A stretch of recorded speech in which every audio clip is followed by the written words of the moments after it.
tardes, buenas noches, buenos días, dependiendo del punto donde nos están escuchando. Así os saludo y como siempre, desde nuestro Jardín del Alma, otra vez con un invitado muy especial. Tengo el gusto de tener a mi lado a Horacio Herrera. Horacio, muy buenas tardes. Buenas tardes. Está con nosotros una persona que tiene muchas vivencias y le encanta transcribirlas, por lo tanto aquí está un escritor que me llamó la atención porque en algo que vi tuyo hablabas de Barcelona, porque eres un enamorado de Barcelona. Sí, así es. ¿Sí? Te encanta, Hace ¿no? 3 años que vivo y bueno, primero la conocí como turista. Como turista, que hacemos toda la gente, Sí, ¿no? sí, Ver sí, cómo sí, es la sí. ciudad, porque que sepan ustedes que Horacio es argentino. Sí, así es. De la ciudad de Córdoba, y allí después se trasladó a Buenos Aires, donde hiciste su formación, y ahí apareciste en Barcelona pues en el 2018, ¿no? Hace Sí, poquito. exacto, hace muy poquito. Hace poquito. Hace poquito. Y esos libros que están sobre la mesa, que yo recomiendo que ustedes después los compren, porque me he dado cuenta de que es un poeta, un escritor de prosas, y por lo tanto es una persona romántica, ¿no? Sí, bueno, de alguna manera sí. Claro, Sí, porque sí. para escribir Sí. este tipo de las novelas son vivencias en general, pero cuando uno hace poesía se tiene que basar mucho en los sentimientos, ¿no? Sí. Sí. Es una indagación de los sentimientos, bueno, como toda la Exacto. literatura, ¿no? Sí. Pero sí, la poesía es más subjetiva. Es más subjetiva. Y a más, estos libros que tengo por la mesa, ¿los escribiste estando en Barcelona o ya vienen contigo? Creo que ya vienen No, contigo. vinieron conmigo, sí. Sí. Yo pude salvar del naufragio de la mudanza. Eso sí, ¿no? Porque las mudanzas a veces tenemos que dejar cosas porque ya no nos caben en la maleta, como se suele decir, ¿no? Y dice, y esto tengo que seleccionarlo, pero los libros son sagrados, Sí, ¿no? traje los míos, pero sobre todo traje mi biblioteca, la pude mudar en barco. Claro, hoy sí en barco, claro, porque en un avión tú no metes la biblioteca. No, tuve que hacer un montón de trámites. Claro. En principio demostrar que era un importador de libros, sino que era mi biblioteca personal. Y todo tipo de declaraciones aduaneras, en fin. Claro. Y pagar el... Y pero pagar bueno, por rescaté ello. mi biblioteca, que es mi joya, ¿no? O sea, a ti te gusta escribir y te gusta leer. Sí, leer. Eres un buen lector. Somos como lectoescritores, ¿no? Eso está muy bien, ¿eh? Eso es estupendo porque aprendemos todos de todos, ¿no? Cuando leemos otras cosas, también nos hacen entrar en esas vivencias de las otras personas y después nos es más fácil de comunicar, ¿no? Sí, así es. O sea que muy bien, muy bien. Bueno, yo veo que en primera plana tenemos El Apocado. El Apocado, sí. Este libro, yo te dije, ¿cuál ponemos en primera plana para que se nos vaya viendo? Y tú dije, El Apocado. Sí. ¿Por qué? ¿Qué tiene de De especial alguna para ti? manera me representa mejor. Es bastante autobiográfico. Ah, sí. Por un lado está la ciudad de Córdoba, aunque yo ya no vivía y en realidad vivía no toda mi vida. La vivencia de Córdoba, una ciudad a la cual le pego bastante, porque me parece una ciudad muy provinciana, muy conservadora, y que a pesar de que tiene en la actualidad, no sé, 1,5 millones de habitantes, no ha dado lo que tenía que dar en muchos aspectos. Ya. Digamos, no quiero ser soberbio en esto, en mi relación con la ciudad, pero bueno... Podría dar más. Sí, yo creo que podría dar más. Bueno, y sobre todo seguro. el personaje principal es un hombre muy tímido, un hombre que se autorrestringe, y eso un poco me representa porque soy muy tímido. ¿Ah, sí? Aunque no se note en la relación Es que interpersonal. eso es bueno, que no se note. No se nota, trato de que no se note, pero ha Bien. sido una larga lucha toda mi vida ¿Sí? contra la timidez. ¿Y por qué? ¿Por qué la gente es tímida? No sé, es como una coraza, ¿no? Que uno no puede expresarse del todo, como que uno está así maniatado y uno quisiera expresarse más, hablar más, convivir mejor, pero hay algo que uno no puede expresarse del todo. Por los miedos. Sí, por los miedos, sí. Es como una inhibición de actuar, ¿no? Bueno, ahí lo explica. Bueno, y más que nada para no ser juzgado. Puede ser eso, el no querer ser juzgado, sí, el miedo al otro también, ¿no? Ya. Pero bueno. O sea que ahí hay mucho de relación personal en El Apocado. Hay mucho de mi biografía, sí, en otro personaje, pero hay mucho, no en cuanto a los hechos externos, sino en cuanto a lo que se siente, a lo que se sufre siendo apocado, siendo tímido. La timidez es un gran sufrimiento. ¿Sí? Y yo vi que no había un libro escrito sobre un personaje enteramente de la timidez, o por lo menos yo no accedí. No, yo tampoco. Yo no me cayó ninguno en las manos. Espero poder ver el tuyo. Pero es verdad, o sea, nadie quiere escribir sobre esos sentimientos porque es como descubrirse ante el mundo, que es tímido y uno, aunque lo sea, lo intenta disimular, ¿no? Claro. Lo que tú estás diciendo. Los primeros años de mi timidez me costaba decir que era tímido, ni a mis padres le podía decir. ¿Ah, no? Más bien disimulaba con ellos, como que un chico normal que se podía expresar. Pero si eras normal, pero era tímido. Normal era, pero con una timidez casi patológica. Patológica. Sí, pero que normal era. Pero, ¿cuántos hermanos? 2 hermanos nada más. Y el otro no es tímido. Es bastante tímido, igual que mi padre, pero no tanto como yo. Con lo cual no sé si es genético, Ese es genético, ¿no? o es de costumbre, sí, la educación. imitativo, o la educación misma. ¿Tuviste una educación muy rígida con tus padres? Bastante rígida, ¿Sí? porque mi madre y mi padre eran muy religiosos, muy católicos, y eso, bueno, eso marca bastante. Eso sí. marca bastante. Sí, el resto de mi vida fue sacarme esa religiosidad en el sentido dogmático y en el sentido de esa ética. Sí. Tan conservadora, ¿no? Claro, en aspectos los aspectos más divertidos. Sí, eso queda como marcando, ¿no? Porque al niño lo estás educando bajo un formato que, bueno, cada uno tiene el suyo, pero realmente condiciona mucho la culpa, ¿no? O sea, el pecado. Todas esas cosas son importantes. Son fuertes y restringen, y que yo soy una persona que me tomo en serio las cosas. Sí, ¿no? Cumples con la ley. Sí. O sea, la cumplidad. Bueno, y además trabajadas con la ley. Y soy un gran transgresor también, y como todo cumplidor. Porque si ustedes aún no han podido saber, es abogado, aparte de escritor. Entonces ahí estamos hablando de la ley, y en tu país ejercías como la abogacía, ¿no? En mi país trabajé en el Poder Judicial, trabajé en juzgado, trabajé en fiscalía, fui funcionario. En definitiva me busqué un trabajo que me pudiera permitir escribir. Porque lo primero fue la escritura, vocacionalmente. Vocacionalmente, ¿no? La escritura. Sí. Vale, para eso tú estudiaste letras y te pusiste a escribir. ¿Con qué edad te pusiste? ¿Muy joven a escribir? No tan joven, a los 18 años. Bueno, está bien, o sea, ¿no? Joven es un chico, es Rambo que empezó. Pero sí, joven. Sin saber mucho, porque yo no había estudiado, no era un alumno que hubiera estudiado mucho, no había estudiado literatura. Así que me tuve que empezar a leer y a estudiar. Y a estudiar y a preparar, ¿no? Porque quería escribir y era como un rumor que se hacía escritura, pero sin saber nada. O sea, bueno, pero eso es lo más natural. Sí. Es lo que a la gente le gusta, porque cuando presentas un libro muy estructurado y con unos sistemas, a veces no son tan atrayentes, ¿eh? Sí. A la gente le gusta sentir que el que escribe habla como él. Claro. Porque cuando se hablas muy académico, algunos lectores pues se van a perder. Y en cambio es importante transmitir esas emociones del abogado o cualquier tipo de emociones de una forma tan natural que hasta verás mucha gente que se ve representado en tus libros. Claro. Dice, alguien ha pensado en mí. Alguien está diciendo lo que yo siento. Sí, la idea es como transmitir algo, transmitir una emoción, ¿no? Una emoción estética y de pensamiento también. Y que el otro pueda recibirla. Se identifica. Eso me pasó a mí cuando escribo mis libros. Como terapeuta, pues empecé casi en broma, ¿no? No pensaba escribir. Y lo que me decidió a que lo hiciera fue que una persona me dijo, ¿por qué no? Escribe sobre tus casos, y porque en tu consulta pasan muchas cosas. Yo decía, no.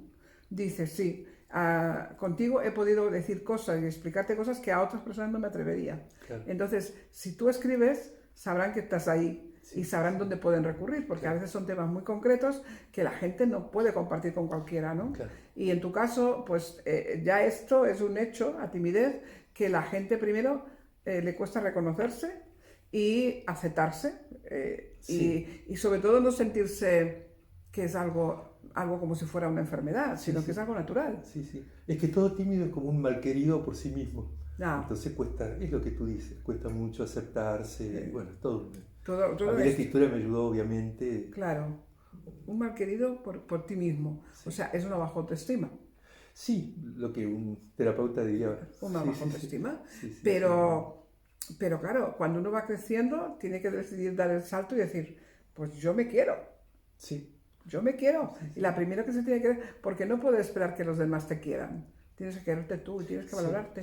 Eso cuesta muchísimo.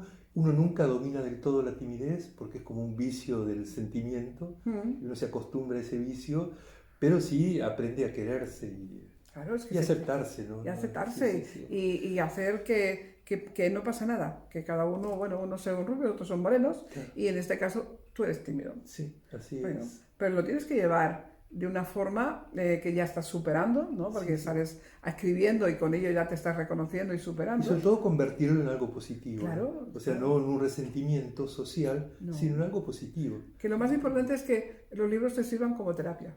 Sí, son una gran terapia. Es una gran terapia. Seguramente más barata que... He hecho terapia también con psicólogos. Sí, en una parte de mi vida lo hice. Lo necesitabas y muy bien, me parece estupendo, ¿no? Porque a veces hay que poder compartir y que alguien nos escuche. Porque que otro escriba contigo mismo, ¿no? Claro. Porque el terapeuta es como un escritor, él va escribiendo con tu... el y armando su relato. Exacto, vamos tomando nota y a ver dónde vamos a ayudar, en qué punto, porque el terapeuta hace de espejo. Claro. Entonces, escuchamos y somos espejos. Y ahí de repente un día te despiertas y miras al terapeuta y te descubres. Sí.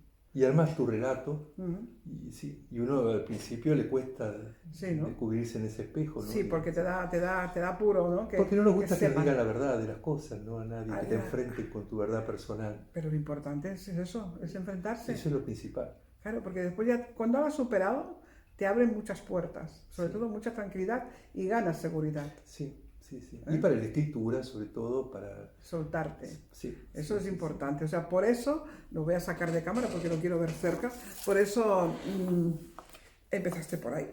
Empezaste por algo que tenía que ver contigo directamente. Sí. Cuando pasé de la poesía a la prosa, el primer libro fue El Apocado. Muy bien. Sí. Lo que me encanta es cuando se describe en el entorno. ¿no? El entorno del lugar donde tú empiezas a hacer el relato y empezamos, pues son las 6 de la tarde y el sol todavía está alto, ¿no? Y bajo el signo de Averno parece dispuesto a incendiar la ciudad. Pasan mujeres altas, mujeres bajas, de pelo corto y de pelo largo. De pollera o pantalón, ¿no? De pollera me encanta. La falda. La falda. Blusas remeras, chombas. ¿Qué son chombas? Chombas es el polo. Ah, el polo. El polo. Sí. Algunas despampanantes, tetas. Muy bien. Uno se fija en lo que conviene. Claro que sí, además si las van luciendo, pues tienen todo el placer ustedes de mirar. Solo de mirar. De tocar, se lo permiten. No, eso ya es otra cosa. Bueno, pero aquí, en este punto, yo creo que el apocado ya se había superado. Porque estaba sacando su punto de picaresca. En realidad no tanto, porque el apocado es un gran voyeur, es un gran figón. El apocado mira, observa mucho y observa mucho el entorno y la persona. Y las mujeres, o lo que sea, cada uno lo suyo, pero es un gran mirón, ¿no? Ajá. Bueno, claro, lo importante es que no vaya más allá de donde tenga que ir. No, eso mire... Pero después atrévase a relacionarse. Claro. ¿No? Eso es. Es que mirar está bien, pero el segundo paso es hablar, es conversar, es acercarse. Sí. Y sobre todo lo que pasa en este momento es que uno tiene miedo al rechazo. Sí. A que me rechacen, ¿no? Sí. ¿Por qué? Porque está tu poca valoración. Porque realmente los que triunfan, los conquistadores, son los que se creen que son conquistadores. Sí. Entonces no tienen problema. Claro. Y si una señora le dice que no, pues se van a la siguiente. Sí. Siempre admiré esa postura, ¿no? Claro. Pero yo creo que es cuestión de práctica. Yo cuando era adolescente o los primeros años de la juventud sacaba a bailar una chica y me decía que no, a mí me destruía. ¡Wow! En cambio, en vez de decir, bueno, saco a la vecina. A la vecina, que seguro que está esperando que te acerques. Bueno, ahí está lo patológico que yo veía en la situación, ¿no? Sí, ¿no? Sí. Porque a la primera que te decía que no en la tarde, ya no bailabas más. Como que el mundo se te caía. Se te caía. Entonces volví a mi introspección, a esa especie de yo. A ser observador. Sí, volví a observar. Observar. Que me ha sido muy útil para la literatura, pero no para las conquistas. Pues mal hecho, porque si observas, tenías que saber observar y escuchar, a ver cómo lo hacía el vecino. Claro. Sí. Yo me acuerdo perfectamente en mi época de juventud, no era normal que las chicas estuvieran en una barra de una discoteca. O sea, las chicas tenían que ser modositas, bien sentaditas, esperando que te vinieran a sacar a bailar. Y como yo siempre he sido espíritu de contradicción, pues no, señora. O sea, lo que no podía soportar es ver a las personas y a los chicos como observando el ganado, ¿no? A ver cómo está el patio, ¿no? A mí me molestaba muchísimo ser eso, ¿no? Entonces lo que hacía era lo contrario. Me levantaba, mis amigas se quedaban sentaditas esperando ahí a rezar. Y entonces, pues nada, pues yo me levantaba, me pedía un San Francisco sin alcohol en la barra, y si había 2 chicos, pues yo me estaba en medio.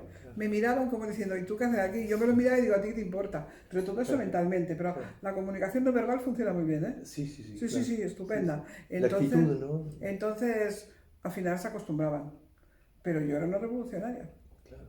Claro, porque, bueno, el decir que no me divertía, lo siento, ¿eh? Si te hubiera tocado, lo siento, porque era como un juego, Claro. Pero bueno, es parte de la juventud, es parte de esto, ¿no? Sí. Y después de los años, este primer libro, ¿lo podrías volver a reescribir y cambiarle ciertas cosas? No. Solo, no, porque marca una etapa de la evolución literaria. Lo corregiría en cuanto a erratas o quizá alguna palabra sí lo corregiría literariamente, sí. Pero alguna postura. La postura, no, quizá no. Cualquier corrección sería literaria, no la postura, digamos. La postura del personaje no, porque en realidad al construir un personaje ya no soy yo tampoco. Ya no. O sea, ya tenía que ser... El personaje... ¿Cómo se llama tu personaje aquí? Acá es mi primo. Muy bien. Sí, que le pongo un apellido, se lo traspaso a una especie de primo mío, hecho de varios parientes míos, de la parte de mi madre, porque mi madre era de esa ciudad, de también Córdoba. Ahí. Entonces tomo un poco la familia de ella, del apellido de Ceballos, de ella, en fin. La vas colocando, ¿no? Disimuladamente, ¿no? Se pasa lo que a mí, que por respeto, en el primer libro cuando escribí las historias de los pacientes, claro, no tenían sus verdaderos nombres, y con lo cual esas personas tenían sus permisos, pero curiosamente me decían, ¿y yo salgo en el libro? Digo, no me acuerdo, cómprate el libro. Claro. Y entonces era buenísimo porque cuando lo cogían, ellos no tenían su nombre, pero se reconocían en el personaje, ¿eh? O sea, sabían que hablaba de ellos, claro. ¿No? Y esto era una cosa que les intrigaba mucho. Claro. No, yo he tratado de hacer un mix de varias... Felipe se llama el personaje Felipe Ceballos y es un mix de varias personas, bueno, con mi caso, digamos, y sobre todo una visión de la ciudad de la época en que yo estudié abogacía. Yo letras estudié en Buenos Aires, abogacía en Córdoba. Y la ideología fue una época de grandes enfrentamientos entre derecha e izquierda, y está eso, ¿no? Que, bueno, como un repudio a todos los extremos también, sí, ¿no? Y eso se lo meto en el personaje. Hombre, claro, hay que ponerle un poco de salsa a todo esto, ¿no? Sí, pero está bastante la parte del caminar y observar la ciudad también. Claro, creo que me he dado cuenta que te gusta observar, como cuando te paseas por Barcelona y observas Barcelona. Sí. ¿Y qué diferencias ves entre Córdoba y Barcelona? ¿O hay conexiones? De Córdoba mucho no puedo hablar porque bueno, de Buenos Aires. Hace muchos años, de Buenos Aires, que es una capital al nivel de Barcelona. Bueno, Buenos Aires es una ciudad mucho más grande, una ciudad del doble de Barcelona. Es una ciudad de muchos contrastes, con una clase, digamos, intelectual y hasta una burguesía de mucho poder, y una ciudad muy pobre en un sentido, porque en el tercer mundo, en Latinoamérica, la pobreza es muy grande. Sí, eso yo lo sé. Sí. Buenos Aires fue una ciudad totalmente europea, pero era todos hijos de inmigrantes, nietos de inmigrantes. Fue Buenos Aires que conocí, italianos y españoles, con preponderancia de los italianos, la mayoría de los apellidos son italianos, pero que a partir de los años 70 empieza a haber una gran inmigración de países limítrofes con un componente que ya no es tan europeo, sino más o mestizo o indígena de América Latina. Con lo cual es interesante. Es interesante, pero las mezclas son interesantes. Las mezclas son interesantes. Sí, y ese es uno de mis temas, el mestizaje, ¿no? Es el mestizaje. Y el mestizaje da un poder muy grande. Sí. Todavía no puedo hablar mucho de Barcelona, pero bueno, lo irás conociendo. Lo voy a ir conociendo. Yo supongo que el casco antiguo te lo has pateado. Sí. Eso es lo más importante, vivir. Porque, el gótico, el Raval. Eso es muy todo importante. Todo lo fascinante de Barcelona. Pero es que es curioso porque mucha gente de Barcelona no conoce Barcelona. En cambio, yo que soy de Barcelona y vivo en Barcelona muchos años, empecé a conocer Barcelona profunda de manos de un escritor que era José María Carandell y que describía Barcelona de una forma fabulosa. Entonces, claro, cogías el libro, no era un libro de mapas, sino era la historia de esa Barcelona, ¿no? Y te ibas a ver cosas que a lo mejor tú habías pasado 40.000 veces por delante y no te habías dado cuenta. Claro. En cambio, de la mano de esta persona te parabas y dices, esto significa aquello, ¿no? Y entonces te sentías a gusto, porque eso normalmente lo hacen los turistas, que vienen con sus mapas, con toda la información posible y van tomando fotos y van viendo, pero el que vive en la ciudad no le da ese valor. Y entonces tú todavía nos estás mirando como turista. Sí, sí, y pienso escribir el próximo libro sobre esto, sobre el andar por Barcelona, ¿no? Sí, el deambular por Barcelona. El deambular por Barcelona. Sí. Pero bueno, después hablaremos de ese próximo libro.